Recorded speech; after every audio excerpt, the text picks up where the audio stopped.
again, it's Wing Nation presented by Sage Fruit, talking sprint car racing, our favorite time of the week, and we are so glad that you have joined us. Steve Post here in the Hercules Tire Studios in Concord, North Carolina, joined by my co-host from the Lethal Chassis Studios up in Pennsylvania, Ashley Stremme. Hello, Ashley. How are you? I am exhausted, but absolutely fantastic. How about you, Steve? I'm the same way. I'm happy. I'm content. I'm exhausted. There's a little sadness. I mean, I guess it's just the week after the Knoxville Nationals. It is. It was so freaking awesome. I don't know if it's because I've been away for so long or if the Knoxville Nationals just brings that energy to a whole new level each and every year. But it was absolutely incredible. The racing was fantastic, and the fans were bar none. I really think it's the 2 years absence helped with the energy. I think the sold out crowd, but I also think sprint car racing is at a really good spot with so many great stories that we've talked about all year long on Wing Nation. But in all honesty, the one story that seems to continue to take center stage is Kyle Larson because he just keeps knocking it out. It's true. And guess who our guest is today? Yes. Oh, what a great transition. Kyle Larson, he's going to join us here in the Hercules Tire Studio. So look forward to catching up with Young Money after that big win at Knoxville. Speaking of a big night at Knoxville, how about this one? It is the B main, the final transfer spot. Kerry Madsen, Corey Eliason, Sheldon Houghton, Sheldon, Spencer Mason. That's 4 drivers going for 3 spots. Here's Tony Bachhoven and Johnny Gibson with a call on Dirt Vision. And now for the Dryden death-defying move of the week, where one driver simply amazes us with their on-track moves. Kerry Madsen, Corey Eliason, and Sheldon Houghton shall race for the 2nd spot as the win will go to Carson Messina. The transfer spot, Baston back around Houghton. She'll not turn number 4. Who's got it? They are so close at the line. It goes to Sheldon Houghton. That death-defying move was brought to you by Dryden Diesel All Death, the official DEF of the World of Outlaws and wheelmen everywhere. Visit Dryden.com for more information.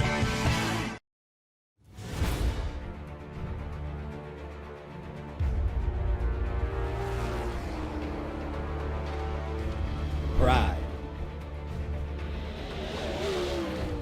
Passion. Performance. We are Team Dryden.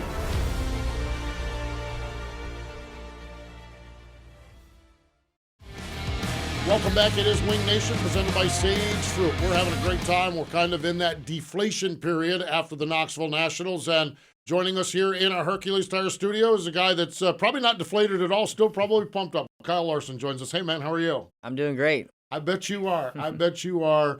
You dreamed about it as a kid. Is the reality as good as the dream? Well, honestly, it still doesn't really feel like a reality. And I think it feels like I'm in a dream because, I won and I went, did pictures right away, went to the media center right away, and then left right away. So I didn't, it honestly, a little bit of a bummer that I didn't get to stay and at least hang out with my team for a little bit, but because I had qualifying in 7.5 hours after media and stuff was all done. So haven't really gotten to let it soak in yet, but either way, we won the Knoxville Nationals, so it's awesome, and so happy for Paul Silva and Hayden and Doug and all the sponsors that were there. It was just such a cool night, cool week, and glad to cap it off with a win. I know we talk about Knoxville and the exhaustion that sets in just from so many days of going hard. Kyle, on Sunday, obviously you had to race at Indy for the NASCAR race. Is there anything that you do to prepare yourself, especially like a week like that? You've got 4 days of racing and then you go straight to Indy, or is it all based on adrenaline? You definitely run yourself a little down throughout the week of hanging out with your friends and staying up and all that. But usually I have fun Monday and Tuesday, then kind of get caught up on rest and stuff. But I was definitely tired on Sunday for sure. I mean, I didn't get to my motorhome and in bed until about 4 a.m. Sunday morning. Yeah. And my alarm went off at 8 to go qualify. So I was a little bit tired, but you went straight to take a nap after qualifying. And after that, I felt great. I felt fresh and ready to go. And I think it showed in the race. And we qualified well too. So, But the race, we were able to lead a lot of laps and everything, and had the car to win, and was on track to get another win. But things didn't work out. I wish it would have, and we could have gotten the Knoxville Nationals on Saturday and kissing the bricks Sunday afternoon. But didn't work out that way. So we'll have to try again next year. There we go. Absolutely. Sounds like a plan. Atmosphere. I want to talk about it, and I've shared this with people, and everyone that watches this program here on MAV TV knows that MRN, we do the NASCAR races, and we've had some really neat Nashville. There was a lot of energy, a lot of excitement at Nashville, Road America, Pocono. They've all had really big crowds. But when we look at the Knoxville Nationals, Kyle, to me, the energy level all week long leading up until Saturday, we're seeing it from our stage and from hanging out. From your perspective, what did you see? What did you feel all week long out there building up to Saturday night? Yeah, I mean, all week long, really, at Knoxville, the atmosphere is always good, and it builds, a little bit, the little bit that it can build for Saturday. Wednesday, there was a lot of people there already, and you could just feel it. I think everybody is excited to be there after, a year of not having the Nationals. So Saturday was spectacular. The crowd was going crazy all night. Lining up for the 4 wide and having the fireworks and the fire, explosions and all that stuff. The lights in the stands and things, like, it's so cool.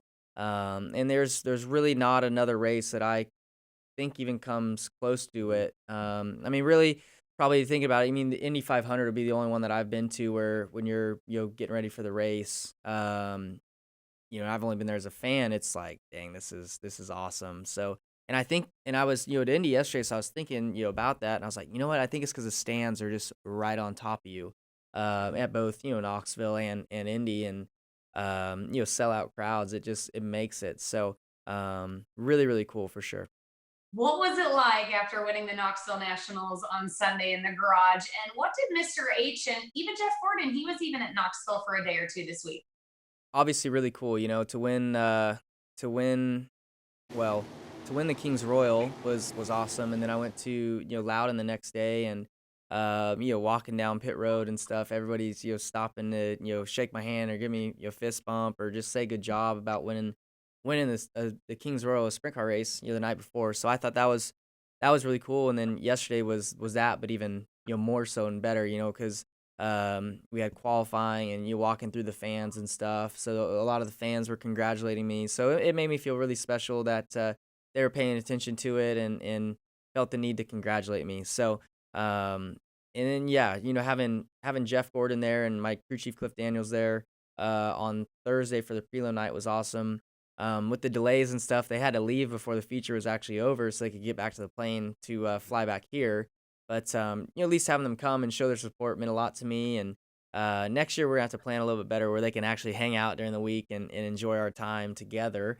And two, Rick Hendrick was one of the first people I had, a text message from after I won the Nationals. So neat to have him paying attention to my dirt racing and enjoying it as well. Your crew chief, Cliff Daniels, one of my favorite Cup Series crew chief. He's just, as a radio guy, he's one of those guys we can ask anything, and not only does he graciously answer it, he answers it in English, in a language I can understand, not crew chiefese. His passion in the last 9 months, 10 months for dirt track racing, he's gone out of his mind with it. I mean, now it's like dirt vision and flow racing and everything. Man, he has really embraced your dirt racing as a pavement guy here in the Carolinas, which he was before he got into the crew chief business. Yeah, no doubt.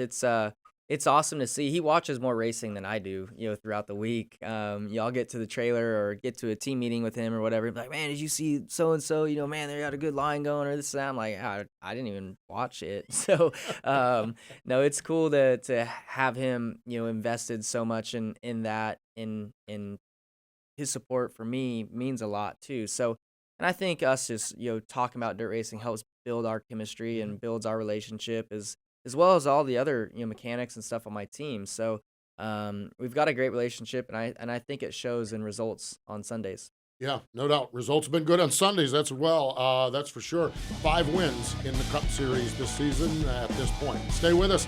We've got more with Kyle Larson coming up here in just a moment. Hey Ashley, what are you up to? Oh, I just stopped by to grab some sage fruit apples. Now I just have to decide which ones. You can never go wrong with a Honeycrisp. They're light, crisp, and full of perfectly balanced flavor. Oh, hey. You could always go with one of their classics, the Gala or Fuji.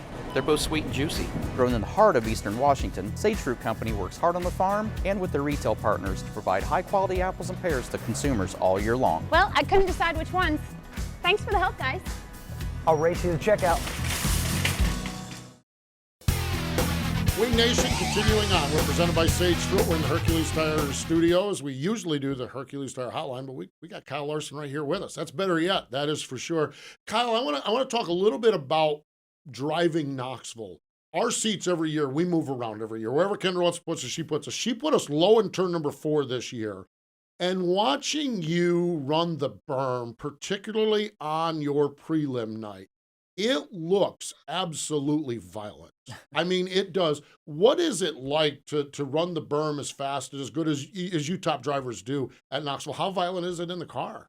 Well, I think I make it look more violent than it probably really is because I'm not that great at it. I think guys like David Gravel and Donnie Schatz and Brad Sweet, who get around there fast and comfortable looking, are definitely at ease more doing it down there. But for me, like if I don't get my left front on the berm, I've missed the bottom. So I basically aim for the berm and try and run as much throttle as I can down there without slipping the tire. And if you can hit the bottom good there, you can go so much faster than the top. But it's so hard to hit. So that's why I kind of commit myself to sliding across or running the top or whatever. If there's that decision to be made to, well, can I run the bottom or not? So I just kind of accept the fact that I'm not that good down there, so I got to figure out something else to go fast.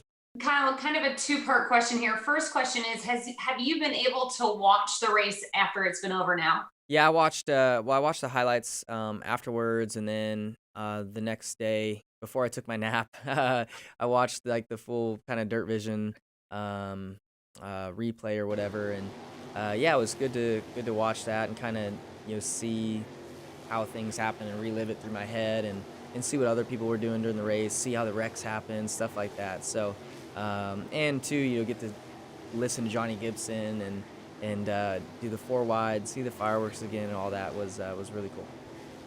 So do you analyze that? Do you go back and go, oh, I could have been better here on lap 12 through 1 and 2? Yeah, for sure. I mean, and then I kind of knew it, while I was racing. We were all running the bottom, and I knew the track was going to change. I'd seen Donnie obviously got in front of me, and he moved up early. Well, him and Gio both kind of missed the bottom, and I got by Donnie. So I knew those crumbs in the middle that are usually grip wasn't grip, and I knew the top was too dirty, but I still tried it. I think lap 10 or 12 or something like that, and Donnie got back by me. So I knew I was risking something there, but I just didn't want to be the last one up there and allow, Donnie or somebody behind me to do it. So yeah, I mean, going back and looking and knowing how the track was, yeah, there's definitely areas where I could have been perfect that I wasn't. But we did a good enough job. And two, I think, again, these are all things that I knew in the moment, but you can't go back and change it. Like, the restart after the fuel stop, I just didn't do a good job. I didn't, the track had just gone through transition, and I didn't know whether to run the bottom or slide myself or run the top or whatever. And I decided to run the bottom for a lap, and Donnie got close to me and was probably going to build some momentum to at least make some moves on me had I not gotten a caution. So little things like that you learn from watching video, and those are little things that I knew in the moment, but it was good to verify and see it, see the guys behind you. You mentioned watching video. Ray Evernham and I were talking about this in the airport in Des Moines, watching the screen in turn number 3, okay? Is it a quick glance? Do you watch it the full length or half the length of the backstretch? I can't even fathom it. I don't mind that I can't fathom it. Ray can't fathom it. I'm like, okay, that's pretty impressive. What do you see, and how long do you get a chance to look at that?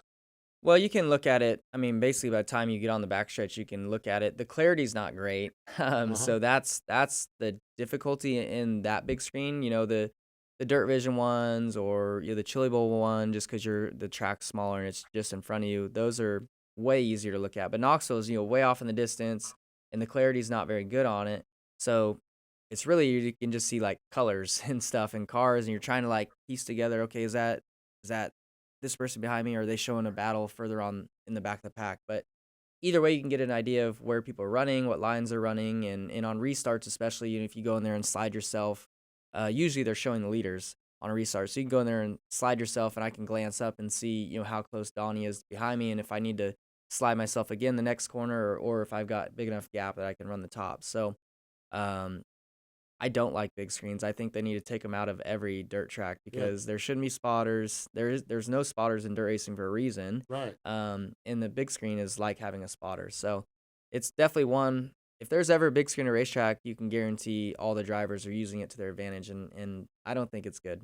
I want to talk about your crew chief, Paul Silva.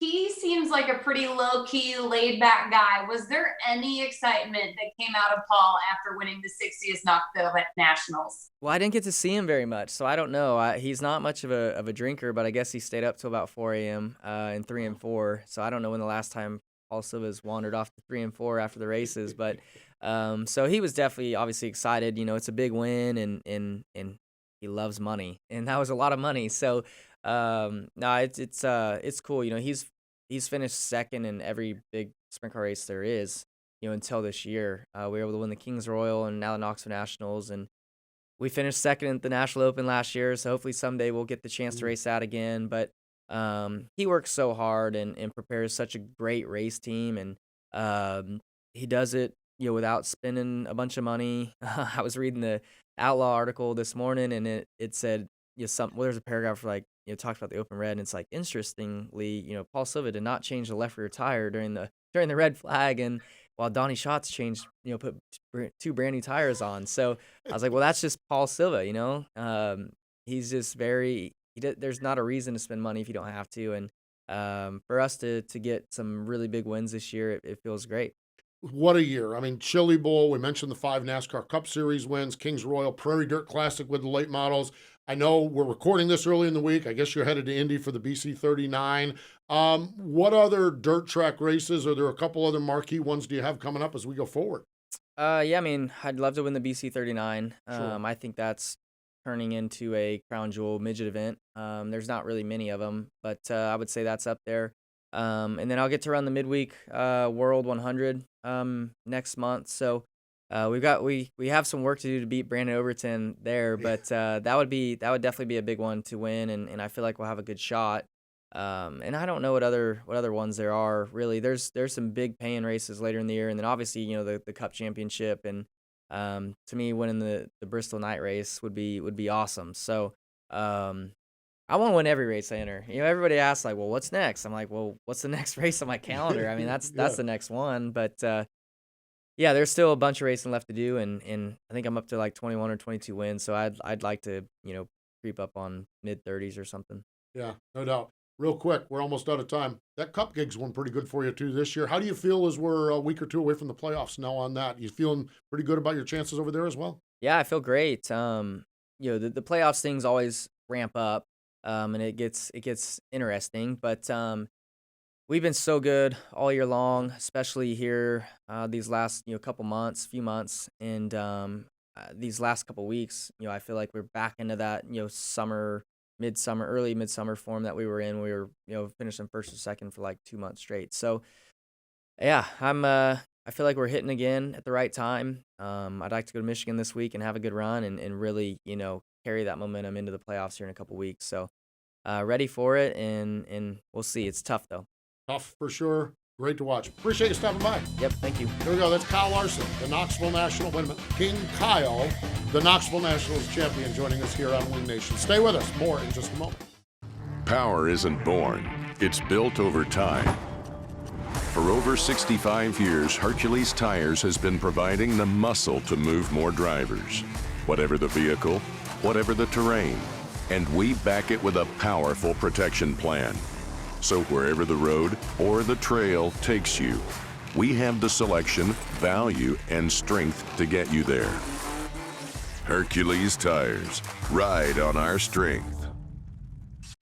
We're back here watching Wing Nation presented by Sage Sage Fruit, and it is time for the Tweet Your Seat Tweets of the Week, and we have two coming in from Knoxville this weekend. They come from Ray Evernham and Jeff Gluck. We had awesome shows every single night of the Nationals. The drivers were incredible. The fans were awesome. It was absolutely electric, Steve. It was VFW Wing Nation presented by Sage Fruit on the Hercules Tire stage, and you said it. The drivers, the fans, everyone had a good time, and we were right next to the Iowa Beer Bus, so we had fine refreshments. That's for sure as well. Let's take a lap around the sprint car world now. We'll go into turn number one, and yeah, Kyle Larson had a great Knoxville Nationals, but there's a few other drivers that need to walk out of there with their head high as well, including Gio Scelzi, who won the pole position, had the best prelim night, and had a fine fourth-place finish. And we talked about this some on our shows over the week. We've talked about it all year long. Brett Marks, what a great Knoxville Nationals he had with a sixth-place finish. Casey Kane with a new team with Roth Motorsports. He rolled off 8th after the final night. Brooke Tatnell was 12th. And then, of course, Arrington Jenitin, he was your Rookie of the Year, presented by Hose Heads. Absolutely incredible honor just to be acknowledged like that at Knoxville.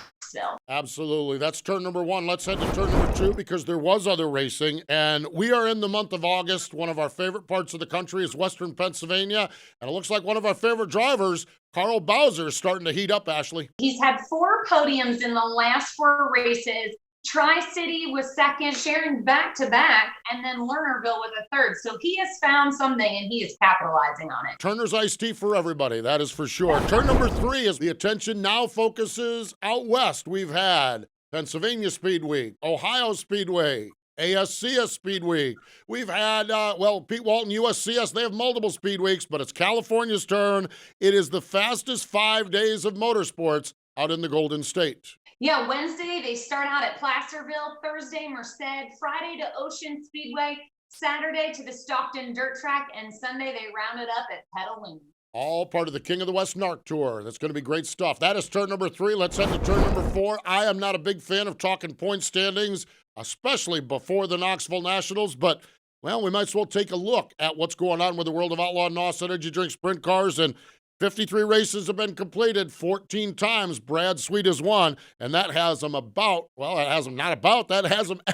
140 points as we head into this weekend. Yeah, Carson Macedo is a close second, though. He has 7 wins on the season, and he's only 4 points. So there's between him and David Gravel, who has 7 wins. I would have liked to see where David would have ended up this weekend if he wouldn't have had motor troubles. He was on fire there. Great battle for the 4th spot. Donnie Schatz with his 1 win. They're 258 points behind Brad Sweet. Him and Sheldon only 7 points or 8 points apart. Sheldon has 7 wins also, as well as Gravel and Macedo. So some great racing coming up throughout the balance of the summer and into the fall for the World of Outlaws, and honestly for all the tours now as we start to take a little bit closer look at who's doing what as far as the point battles go. So there you have it. Our lap around the sprint car world. More Wing Nation in just a moment. I'm not ready yet. Come on. All right, I'm ready now. Hey, Ashley, what are you up to? I just Okay. I just stopped by to pick up my Sage Fruit apples. Now I just have to decide which ones. Yeah, okay. This is what it looks like when you do it. Ta-da! Take a deep breath, count to 5. It's like running across a rhythm section at a motocross track. Mine was perfect. Wing Nation rolling along, and Ashley, when we look at the undertaking that we did this past week at Knoxville, there are so many people that played such a big part of what we do. We get to stand on the stage, Aaron, you and I do, but boy, we've got a really, really good support system and a lot of friends around us. It's true. From Kendra Jacobs to John McCoy and everyone else at Knoxville, absolutely awesome show. There didn't seem to be a hiccup. Everything was flawless. I'm sure that wasn't really the case behind the scenes, but they absolutely were amazing. They do a great job for our partners on the show, VFW, Sage Fruit, and Hercules Tires, who sponsored the stage. And for our team, Greg Moore, our producer, Frank Beers and Nicole from our operations department. They did a great job. It's true. I've had so many people, racers, their significant others, their families tell us how awesome it is that we do what we do just because we love what we do and we're passionate about it. I'm just glad we get to have a ball of fun. So Sprint Car fans, thank you for being part of our shows out of Knoxville. And again, thanks to Kyle Larson for joining us here this week on Wing Nation, presented by Sage Fruit.